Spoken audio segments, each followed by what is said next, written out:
إن الحمد لله نحمده ونستعينه ونستغفره ونستهديه ونعوذ بالله من شرور أنفسنا ومن سيئات أعمالنا. من يهده الله فلا مضل له ومن يضلل فلا هادي له، وأشهد أن لا إله إلا الله وحده لا شريك له، وأشهد أن محمدا عبده ورسوله. يا أيها الذين آمنوا اتقوا الله حق تقاته ولا تموتن إلا وأنتم مسلمون. أما بعد، فإن أصدق الكلام كتاب الله، وخير الهدي هدي محمد صلى الله عليه وسلم، وشر الأمور محدثاتها، وكل محدثة بدعة، وكل بدعة ضلالة، وكل ضلالة في النار. إيمان داراني خۆشەویست، داواکارم لە پەروەردگاری مەزن بۆ خاتر ناوەجوانەکانی خۆی ئیسلاحی حاڵمان بکا و بارانی ڕەحمەتمان بۆ ببارێنێ و دوورمان خاتەوە لە گرانی و لە قات و قڕی. بەڕێزان، ئەمڕۆ باسی یاسایەکی تر لە یاسا قورئانیەکانەکەین کە ئەویش یاسای 27 فەرمایشتی خوای پەروەردگارە لە سوورەتی ئەلعەرافە ئاەتی 85: ولا تبخسوا الناس أشياءهم. واتە خوای تعالی قەدەغە لە ئیمانداران ئەکات لە ئەوانەی ئەهلی ئیمانن کەوا شتی خەڵکی بەخس نەکەن، یعنی واتە بەخس یعنی شتی خەڵکی بە کەم نەبینن، کەم بەهای نەکەن، کەم قەدری نەکەن. ئەوە پێوترێ بەخس. ئەم ئاەتە لە یان ئەم قاعدەیە لە سێ شوێنی قورئانە هاتووە،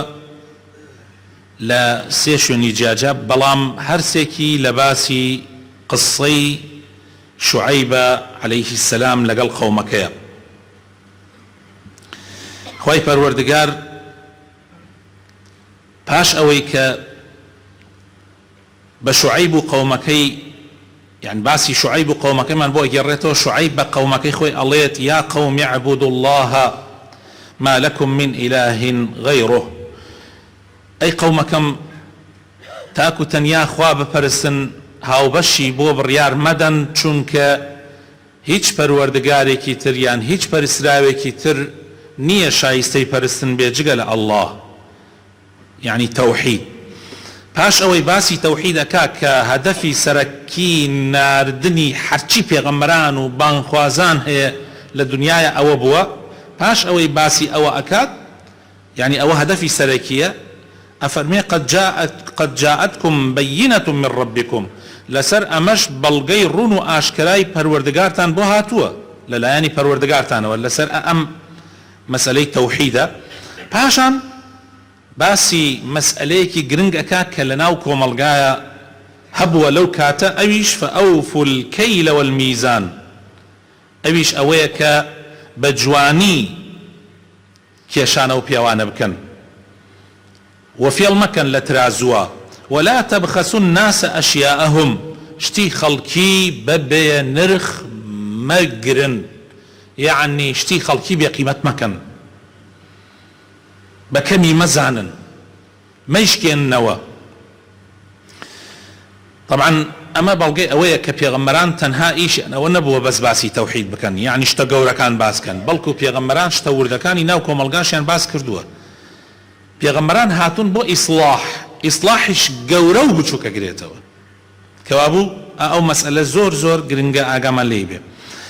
بە ئوسلوبی ئەمر خوای تەعالی ئەم مەسئلە ڕوونەکاتەوە لە شوێنی ترە. هل القرآن لسورة هود آياتي 84 أفرمي: ولا تنقصوا المكيال والميزان إني أراكم بخير وإني أخاف عليكم عذاب يوم محيط. أفرمي نكن ياري لك يشانو بيوانا بكن فيلي تيابكن من وابنم وإيسال خيريكي قوران آقاتان لخوتان بخواي تعالى دوروبري قرتن، آقاتان لخوتان بفيل بكن خوالناوتان أبا. وبأسلوبي أمريش هاتوا لقرآن: أوفوا المكيال والميزان بالقسط. هل سورة هود آياتي 85. بكم زانين بقيمة كردني شتي خلق لبواري مادية وهروها لە بواری معنەوی شابێ. ئەکرێ ئینسان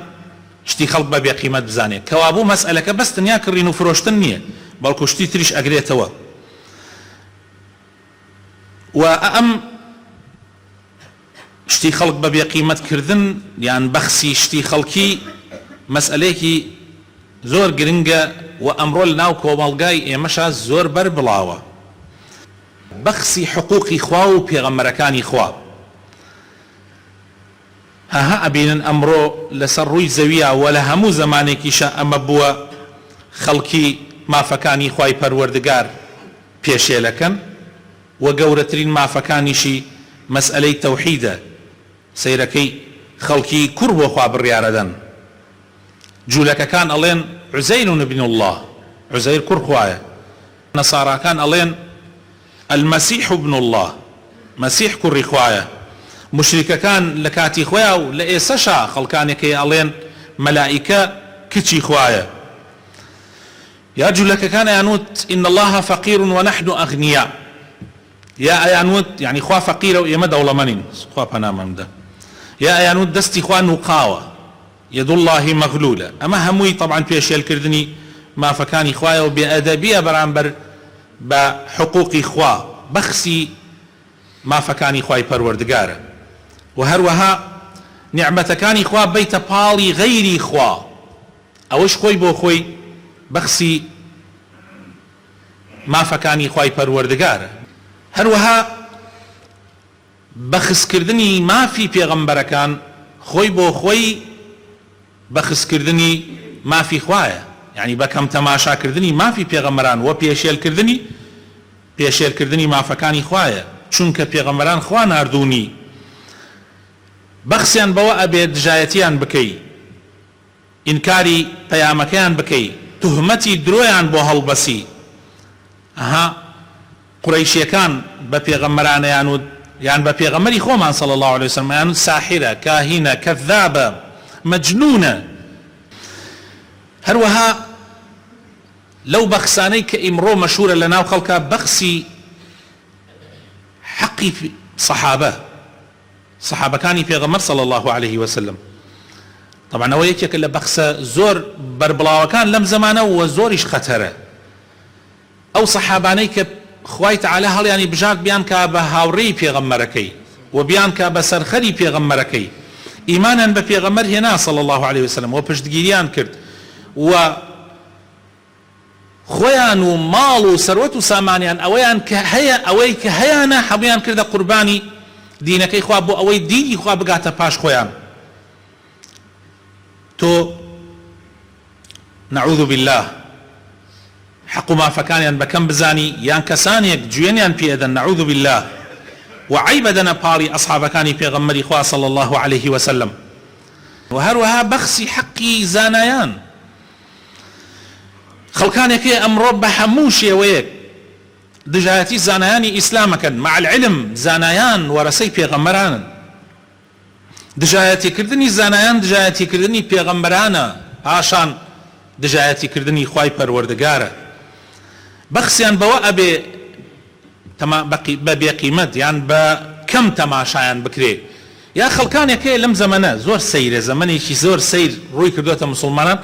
ئەوان دێن ڕێگا بۆ زانایان و بۆ عولەما دانن ئەبێ وای بۆ وتایە ئەبێ وا بکە ئەگەر وا بکە باشە ئەگەر وانەکە باشە خوا پەنامان بدە ئێبرا ئەگەر تۆ زاناتری لە ئەو تۆ بڕۆ شوێنەکەی ئەو ئیتر بۆ بە ئەو ئەوترێ زانا و بە تۆ ئەوترێ عەوام یان نیوچە زانا یان يعني ئەبێت تۆ گوێ لە ئەو بگری ئەسڵ وایە تۆ چۆکدادەی لە بەردەم زانایە و زانا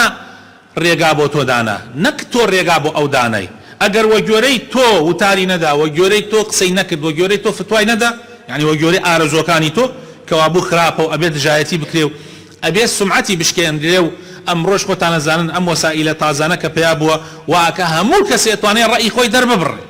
و خەڵکیش گوێی لێ بگرێ یان خەڵک پێی بزانێ خەڵکانێکەیە بە کەیفی خۆیان تەماشای قەدری خۆیان ناکەن کە خۆیان چەند بچووکن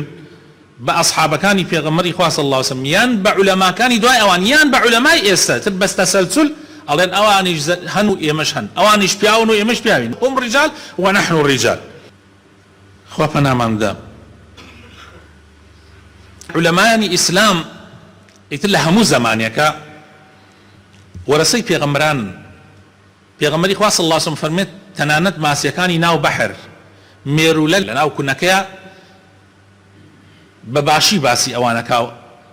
داوا لە خوا ئەکا لیان خۆش ببێ، یعنی لە گەورەترین مەخلوقی خوا کە حوتە حتا ئەگاتە مەخلوقێکی بچووک کە مێرولەیە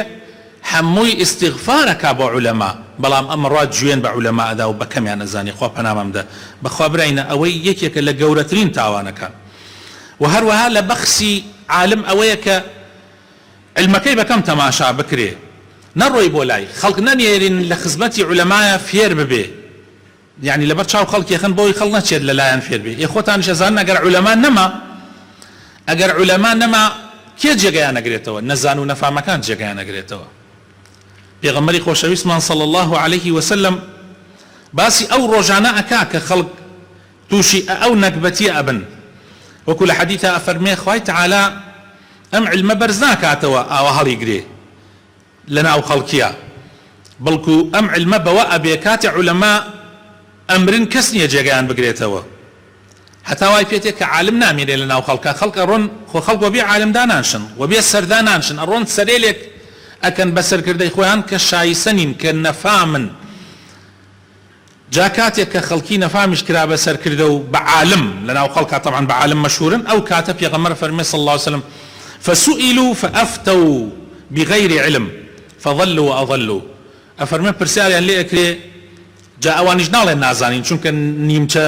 عالم یا کۆڵکە مەلا یان نەزان و نەفام ناڵێ نازانین، لەبەرەوەی نەشکێنەوە هەموو شتێ وەڵام مەدەنەوە، جا ئەو کاتە خۆشیان گومڕا بن خەڵکیش گومڕاکەن. ئەمە ئیمامی بوخاری حەدیثا گێڕەتۆ لە ژمارە 100 و ئیمامی مسلمیش لە ژمارە 2673. ولا حەدیثێکی ترا پێغەمبەری خوا فەرمێ صلی الله عليه وسلم زمانێ دێتە سەر خەڵکا زمانیلێکی هەڵخەڵەتێنەر، درۆزنەکان خەڵک بە ڕاست تەماشایانەکە، ڕازگۆکان خەڵک بە درۆزن تەماشایانەکە، کەسانی خائین و ناپاک بە ئەمین و دەستپاک ناسراون، خەڵکانێکی ناپاک و پیس و گەندەڵ خەڵک بە ئەمین تەماشایانەکە. لەو زمانە کەسانی هیچ و پوچ ڕوەی بیضە پێغەمبەر فەرمێ صلی الله عليه وسلم ئەبنە دەم ڕاستی خەڵک گوێ لەوانەگرێ، هەزار عالم قسە بکات ڕوەی بیضەیە قسە بکات خەڵک گوێ لە ڕووی بیضە ئەگرێ. وتیان ڕووی بیضە کێ؟ ئەی پێغەمبەری خوا فەرمووی الرجل التافه يتكلم في أمر العامة، فەرمووی خەڵکێکی هیچ و پوچ نەفام نەزان هیچ لەبارە نەبوو ئەبێ بەدەم ڕاستی خەڵکی و قسە لە شتە زۆر گرنگەکانی شاکە و خەڵکیش ملی بۆ سەری بۆ لاقێنێ. خوا پەنامەمدە. جا هەر کاتێ ئەو زمانە هات خوا پەنامەمدە ئیتر ئەوە ئیتر مردن لەو زمانە لە ژیان باشترە. هەها ئێستا لە گەنجێک لەم گەنجانە ئیسا من پرسیار کەم بڵێم ناوی دەلاعبم بۆ باس دەلاعب، لە گەنجێک لەم گەنجانە بڵێم ناوی دەیاریی تۆپێن بۆمی باسکە، یعنی بی لە ناوەکانیان بڵێ ئەو ناوی سیت بۆ ئەڵێ لە ماوەی دەقەیەکە، ناوی سیت بۆ ئەڵێ هەر یەکێکی لە فەریقێک و لە نادیەک، بەڵام پرسیاریان لێ بکە بڵێ ناوی دە عالم پێ بڵێ دە عالم لە عولەمای ئیسلام ئەوانەی کە شایستن خەڵک گوێیان لێ بگرێ و فتوایان لێ وەربگرێ، ناتوانێ ناوی پێنج دانە بەڵکو هەیەنە هەر نازانی عالم چی. هانەتان بینین کابرا پرسیارەکە دەربارەی کێ جێنشینی پێغەمبەر بوو صلی الله علیه وسلم کە پێغەمبەر وەفاتی کرد کێ بوو بە خەلیفە؟ ئەمە کاڵێ ها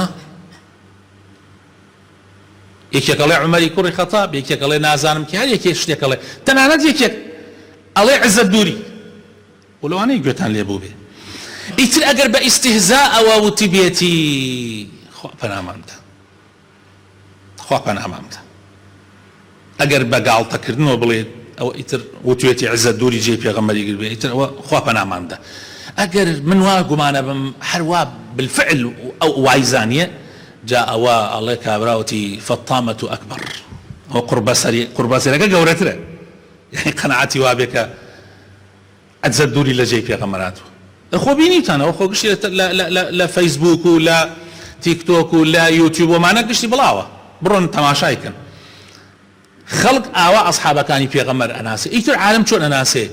ئیتر ئێستا بۆ نمونە ئەگەنجێکە دەیەها پرسیارە لە مێشکە پێویستی بە وڵام هەن، دەیەها پرسیار لە کێ پرسیارەکە؟ من پرسیارتان لێکم ئەو گەنجەلێکی پرسیارەکە کە ناوی یەک عالم نازانێ کە شایستەی ئەوە بێ علمی لێ وەربگیرێ ناوی یەک دانە نازانێ ئەو لە لای عالم بریتیە لەکێ ڕیشێکی هەبێ و عەمامەیەک بەسەریەوە بێ ئیتر هەرکی هەیە ئێ بەشکو یەهودیە کات ڕیشی دانا و ڕیشەکەی دەرمانی کرد و زیاتر لە هەمووی درێژتر بوو ئەی خۆ ڕۆیە گوێ لەوە گرێ لای ئەو عالمە نازانێ عالم کێ ئەی بەشکو عالمێک هەبوو لەناو ئومەتی ئیسلامە ئەسڵەن کۆسە بوو ڕیشی دەرناچوو خۆلای ئەو هیچە من نەکبەتێکی ئەوە عادیتانە بزانم ئێمە هاین لە چی نەکبەتیەکە هەروەها خۆشەویستەکانم لەو مافانەی کە ئەمڕۆ لەناو خەڵکە يعني وەکو بەخس کراوە بەخسی حقوقی فکری يعني نووسین مثلا یا وتار یا مثلا بابەتێکی علمی يعني هەنەک لە بواری دینیە لە بواری غیری دینیە کە ئەبرا بۆ نمونە اختراعێکەکە ئیبتیکارێکەکە ئەی دزم کابرا کتێبێک ئەنووسێتەوە لە وەسائل زۆرە ئەی دزن و ئەی بەناوی خوانە بڵاوەکەنەوە تەنانەت برایە من خۆم بینیمە من بابەتێکم جار وایە بڵاو کردوتەوە لە فەیسبوک مەلا هەڵی گرت باوەڕ کە کەسانێک ئەم مەلا و عەمامەش ها بەسەریانەوە هەر لە فەیسبوک بابەتەکەی منی کۆپی کردووە يعني نسخ کردووە لە فەیسبوکەی خۆی بڵاوی کردوتەوە ناوەکەی منی لێ سڕێتەوە ناوی خۆی لێ نووسیوە ئیتر منیش بەناوی کەسێکی ترەوە خۆم شەرمم کردە پێی بڵێم وتم کاکە و چۆن واکەی ئەوە هی تۆ نییە بڵاوت کردەوە بۆ هی من نییە کێ ئەڵێ هی من نییە ئەی وتم ئەو بڵاوی کردوتە لەوێ خۆ دیارە سعاتی ئەوە 2 ساعت بەر لە تۆ بڵاوی کردوتە خۆ دیارە هی ئەوە بەس ئەوە زانێ قسە بنووسێ یان ئەزانێ قسە بکە دزین بەو دەرەجە خیانەتی علمی و ئەمە بە ئاشکرا دیارە لە زۆر شوێنە من جاری وا هەبوو کتێبێکم نووسێتەوە دوای ئەوە کتێبەکان لە شوێنێکی تر بڵاوە کردو ناوی منیان لە لاداوە و ئەمە طبعا زۆرە لە زۆر شوێنە لە زۆر شتە هەیە شتەکان فکرەکەت ئەدزن و دوای ئینکاری شەکە کە هی تۆ بێ يعني زۆر مشکلێ و هەروەها فەزڵ يعني کابرا تەلەبەی تۆ بووە هەموو خەڵکە زانێ ساڵێ 2 ساڵ 3 ساڵ لای تۆ خوێندوێتی ئێستا بڕۆ پرسیاری لێ بکە بڵێ کاکە تۆ فلان کەس قەت مامۆسایەتی کرد فلان کەس چییە من تەلەبەی ئەو بوو بێتم يعني ئینکارکردن بەخس ئەمە زۆرە ئینکاری مامۆساکانی خۆیانەکەن قەت ڕۆژە ناڵێ من ئیسفادەم کردووە لە وشەیەکی ئەو ئینکاریەکە دژایەتیەکە قسەی پێەکە ئەمە بەخسە خۆشەویستەکانم و نەکبەتیە بەڕاستی ئینکاری فەزڵی یەکتری لە بواری هاوسەرایەتی و ژن و مێردیە پێغەمبەری خوا صلی الله علیه و سلم فەرمێ یەکێ لە هۆکارەکانی چوونە جەهەنەم ئەوەیە ژن ئینکاری چاکەکانی مێردەکەی یعنی هۆکارە بەڕاستی بۆ ئەوەی بڕاتە جەهەنەم و ئەمڕۆ ببینن چەندێک ئەو هۆکارە لە ناو خەڵکە بەربڵاوە پێغەمبەری خوا صلی الله علیه و سلم فەرمێ ئافرەتێک چەندێک پیاوەکەی چاکەی بۆکە جار وایە 10 ساڵ 20 ساڵان بەیەکەوە لە مووقفێکە لە شتێکە بە قسەی ناکە بۆ من ئەڵێ ئەو غەسالەم بۆ بسێنێ ئەڵێ ئەوە نا ئەمەیان ئیتر ئەڵێ من قەت چاکەم لە تۆ نەبینیوە 20 دانە ساڵە چاکەی بۆکە ئەوەی چاکەی بۆی کردو سەیرەکەی لەبەر شاوی نییە بە هەمان شێوە بە عەکسەکەشەوە خەڵکانێکەیە بەو شێجا پێغەمبەری خوا صلی الله علیه و سلم ناو ئەنا کوفران العشیر ئەوە کوفرە کوفری زندگیە يعني ئەوە بەخسە بەڕاستی چاکەی ژنەکەت بە حەیاتی چاکەکانی باس ناکە بە حەیاتی ئەی شارێتەوە بەڵام یەک نوقسانی هەیە بڵاوێکاتۆ لە ناو خەڵکا و لە ناو خزمانە هەموو عالەمە زانێ ئەو ژنە ئەو عیبێتیایە و بە عەکسەکەشەوە پیاوەکەی چەند چاکە بەڵام تۆزێ بۆ نمونە عەسەبیە هەموو عەشرەتەکە و بنەماڵەکە و دراوسەکان ئەبێ بزانێ ئەو پیاوە عەسەبیە يعني ئەو بەسە ئەو نوقتەی تایە لەوانەیە ئەو نوقتەش نوقتەیەکی زۆر گەورە نەبێ سەیکە سەلەف چۆن بووە قاضی شوڕەیح ئەفەرمێ من لەگەڵ خێزانەکەمە 20 ساڵ بەیەکەوە بووین لەگەڵ ژنەکەمە 20 دانە ساڵ یەک گلەیم لێ نەبووە تەنیا لە یەک مەوزوعە شتێک کەوتە بینمان لەوەدا بۆم دەرکەوت ئەو خاوەن حەقە لەوەدا بۆم دەرکە ئەو خاوەن حەقە 20 ساڵ بەیەکەوە بوون ئەڵێ یەک گلەیم لێ نییە یەک مەسئلە نەبێت دوایی بۆم دەرکە ئەو خاوەن حەقە تایە ئاسەیرکەن براینە ئێمە چۆنین یعنی خەڵکی ئەم زەمانە چۆنە یەکێک لە مافەکانی مەسائلی ژن و مێردی ئەوە کەسانی کە 2 ژنیان هەیە یان زیاتر لە 2 ژنیان هەیە ئەبینی مافی ئەمیان ئەدەن بە سەر مافیە یعنی لارە بێتەوە بەلایەکە لارە بۆتۆ بەلایەکە یەکیانی ئیهمال کردووەتر گەورەکەی بەیان بچکەکە بێ ئەوی تریانی گرتووە پێغەمبەری خوا صلی الله علیه و سلم فەرمێت کەسێ 2 ژنی هەبێ لارە بێتۆ لا یەکیان لە ڕۆژی قیامەتە بەلاری بەلەنگی دێتە حوزوری خوای پەروەردگار هەروەها بە عەکسەکەشەوە ئافرەتێک باسێکە ئەیوت ئەوێت پیاوەکەم تووشی عەجزی کلیە هات، یعنی گورچیلەی عاجز بوو، عەجزی هێنا هەردوو گورچیلەی وا کەوتە حاڵەتێک کە لە بینی ئەوە بوویان گورچیلەی بۆ پەیاکەین یا بمرێ. وتی من گورچیلەیەکی خۆمم هەدیە کرد پێی. ئیتر خۆتان ئەزان گورچیلە ئاسان نییە هەتا عملیاتکردن و پاشان مطابقەکردن و ئیتر زۆر مەسائیلێ. المهم لە ئەخیرا دوای ماوەیەکی زۆر گورچیلەیەکی بەخشی بە مێردەکەی. دوای چەند ساڵێ دوای ئەوە طبعا پیاوە چاک بوویەوە، ئافرەتێ معجب بوو بە ئافرەتێ، با نەڵێن هەڵی خەڵەتان، معجب بوو بە ئافرەتێ و بڕیاریدا و ئافرەتە بخوازیە. طبعا من ناڵێم بێوەفاییە، ژنێنان ژنی دووەم حەقێکی پیاوە ئەگەر بە تایبەت ئەگەر عوزری هەبێ، بەڵام ئەم ژیانەکەی ئەم ژیانە هەیەتی، یعنی هۆکاری ئەم ژیانە بەڕاستی ژنی یەکەمێتی، بەڵام ئەوەی لە یەک نەدایەوە ڕۆی ژنێکی ئەو ژنەی هێنا و مەرجی ئەو ژنەی چی بێ باش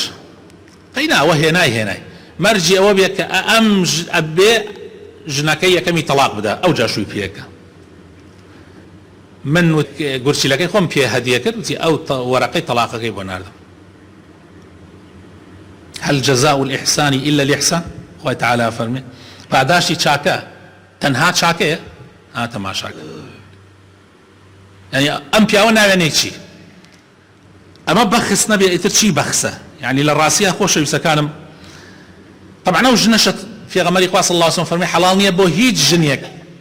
داوا بکە لە پیاوێک بڵێ ئەبێ ژنەکەی ترت تەلاق دەی تا من شوت پێ بکەم. حەڵال نییە، پێغەمبەری خوا فەرمێ صلی الله علیه وسلم بە هیچ شێوازێک. طبعا لە مەسەلەی پەروەردە و خوێندنی شاوە خۆتان ئاگادارن بەخس هەر زۆر هەیە. ئەبینی مامۆسای وا هەیە زۆر ماندۆ بێ لەگەڵ تەلەبەکانیە، بەڵام دوای ئەوە تەلەبە قەدری نازانن. مدیری مەدرسەیە گوتی من زۆر ژیانی خۆم کردووە قوربانی تەلەبەکانم، ژیانی خۆم کردووە قوربانی تەلەبەکانم، بەڵام یەک دوو تەلەبە تۆزێ تەمەڵ بوون، تر منش تۆزێ زیاتر زەختم لیان نەکرد، باوکیان ماگەدارە کردەوە بۆی ناجح بن، هەر بۆی ناجح بن، مەبەستەکەم ئەوە بوو ناجح بن. وتی لە پاداشتی ئەوەیە کە من زەختم لیان نەکرد، وتی دەچوم تەماشام کرد سیارەکەمیان پاک سیارێکی تازەی کرد، پاک شوختیان کردێ. تی دوای بۆم دەرکەوت ئەو دوو تەلەبەیەوە من زەختم لیان نەکرد لەبەرەوەی زیرەک بن، لەبەرەوەی ناجح بن. ئەکەوی بۆ خۆت بکەوە کوڕم، من بۆ تۆمە سیرکەوە پاداشتی ئەوە، یعنی بەخسی حەقی مامۆسا. و هەروەها بە هەمان شێوە جاری وا هەیە مامۆسا هەیە زوڵمەکە لە تەلەبە، یعنی ئەوە هەیە ئەگەر چی قەدرەکە کەمە بەس هەیە زوڵمەکە. يعني تو اگر يك درجة لتلبية ببري بناحق جاري وهي او ابيت ماي او او تلبة تدميرك كي براسي لجاتي او تشجيعي كي تدميري كي براسي اوج بخسي حق لولا ينو. وطبعا لمعاملاتي شاجناب تنقشتان اقدارن كتشن يبخس هي امرو برو معرزة كان ازاني سياركت ابيت اوي سياركت دو دفترك بس اوان واي بيكن تو علي بسطو بنجاب بس بيبن اوان دا ايش كانه عيبي واهي يتركوا او عيبانش كاوان باس كان عيبه بس بو درجه نيه كاوا سيارك بشينا ولا اخير علي بس لكل مو بيتهم سياره هل او سياريتو اي كرن دواي او كاتي خوزغا يكي كنيريتو تسجيل كيف زانم دواي او شلون وصفه كانه كاتي يفروشن او اگر انساني ايماندار زور ايماندار نبي تيكوي لو موضوع انا براسي وبخسي حقي خلقك وأم آياتش زياتر وكبلي روي كلت أو كساني كلو وارانا بخسي حقوقي خلقية كان دا وكرم نخوي پروردگار بخاطرنا وجوانا كان يخو الرحمن بيبكا هداية مام دا نور إيمان بخاطر الله كان ما دا مزرعة مام كالسر دين دارج لسر إسلامتي واتقوا الله إن الله خبير بما تعملون. خوش سكانم خوي تعالى لقرآن في روزا أفرمي ويل للمطففين الذين إذا اكتالوا على الناس يستوفون وإذا كالوهم أو وزنوهم يخسرون. ويل آقري جهنم بدبختي وقرب سريب أو كسانا كمطففا مطفف كي أواني كاتي الشت لي خلقي أي يعني شتيك ليك أكرن ومزبوطي كشانه كان ومزبوطي بيوانه كان بس كاتي أمان أيضا بخلقي تروي فروشن بخلقي تر براسي كمكورتي كان من هيك كان اسم كابرايك لا لو باناسيا وكاتي كخلق بنزيني هنا منالو بيرجنو معنا بنزيني هنا لو ديمو بنزينكي ليان اكري بجليكاني ابو تاج كبيسو بينج لتربو او انا ما مجان اما هي جليكانكي تو بيسو بينج لترغري جليكان هر جليكانا اما تشي من هر واي كرمو واي شي فروشم هر اوان دور بكوتنا توا دوایی ئەیکردە ناو جیلیکانێکی تری 20 لتری 5 لتری خستە لاوە تەماشاکەم ڕێک دقا و دق ئەم ئاەتە بۆ ئەوە هاتووە دقا و دق ئەم ئاەتە بۆ ئەوە هاتووە لە حەدیث هاتووە پێغەمبەری خوا صلی الله عليه وسلم ئەفەرمێ إن التجار هم الفجار بەڕاستی بازرگانەکان فاجرن وتیان ئەی پێغەمبەری خوا ئەی خوای گەورە کڕین و فرۆشتنی حەڵال نەکردووە یعنی بۆ فاجرن فەرمووی بەڵێ بەڵام ئەوانە من باسی ئەوانە ئەکەم کەوا قسە ئەکەن درۆی تیا ئەکەن يحدثون فيكذبون ويحلفون ويأثمون سوێن ئەخۆن و درۆ قسە ئەکەن بە درۆ ماڵی خەڵکی بێقیمەتەکەن بەڕاستی ئەوانە لە ڕۆژی قیامەتە فجارن خوا پەنامان بدە